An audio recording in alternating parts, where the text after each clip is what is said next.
Salam jemaat Tuhan, hari ini kita bersyukur bertemu kembali lagi di dalam program Sapa Senja. Dan kita bersyukur kita sampai di akhir-akhir tahun 2020. Itu semua karena kasih dan anugerah Tuhan. Kita juga bersyukur kita sudah merayakan Natal. Dan kemarin kita juga bersama-sama mendoakan Bapak Gembala di hari ulang tahunnya. Itu semua karena kasih dan anugerah Tuhan. Nah, hari ini saya akan melanjutkan apa yang saya sampaikan minggu lalu tentang bagaimana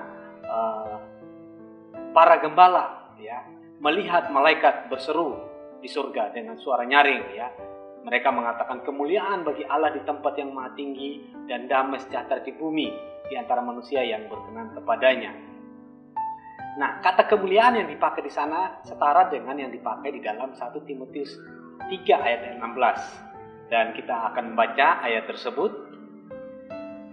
Dan sesungguhnya agunglah rahasia ibadah kita. Dia yang telah menyatakan dirinya dalam rupa manusia, dibenarkan dalam roh, yang menampakkan dirinya kepada malaikat-malaikat, diberitakan di antara bangsa-bangsa, yang tidak mengenal Allah, yang dipercayai di dalam dunia, diangkat dalam kemuliaan. Nah, tema hari ini adalah masih tentang Natal, yaitu bagaimana Tuhan mengambil rupa sebagai seorang manusia di dalam kemuliaannya. Dan hari ini saya akan membahas 2 saja, dan 5 sisanya saya akan bahas di waktu-waktu yang akan datang. Ada 2 hal yang merupakan rahasia dari ibadah kita sebagai orang percaya, khususnya bagaimana Tuhan datang di dalam dunia ini mengambil rupa sebagai seorang manusia.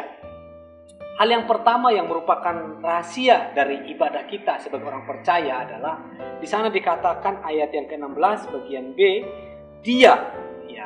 Jadi sesungguhnya Bapak Ibu yang terkasih dalam Tuhan, apapun kehidupan kita sekarang semuanya bermuara kepada Tuhan.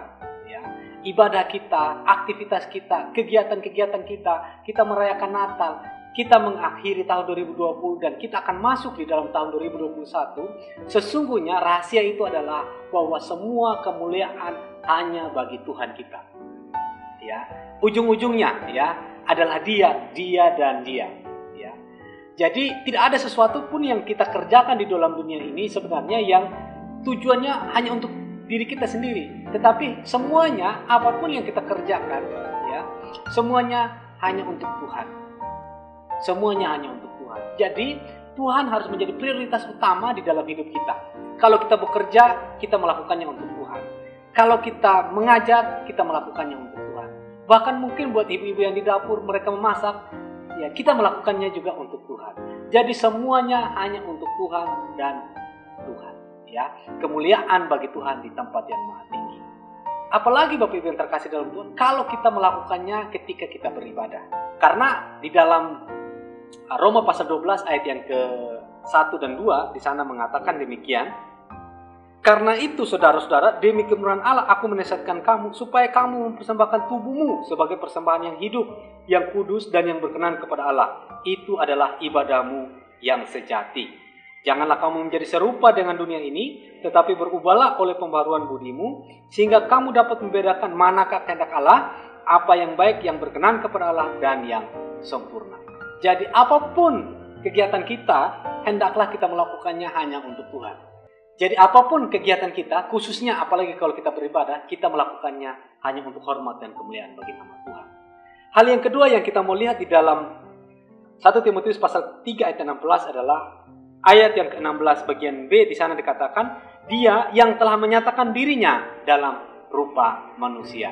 Jadi sesungguhnya rahasia ibadah kita atau kemuliaan kita di dalam beribadah sesungguhnya adalah bagaimana Tuhan menyatakan dirinya. Di sana dikatakan menyatakan dirinya dalam rupa manusia. Jadi Allah yang tidak dapat kita lihat sesungguhnya dengan mata jasmani kita, dapat kita lihat melalui kehadiran Yesus Kristus di dunia ini. Itulah Natal yang sesungguhnya.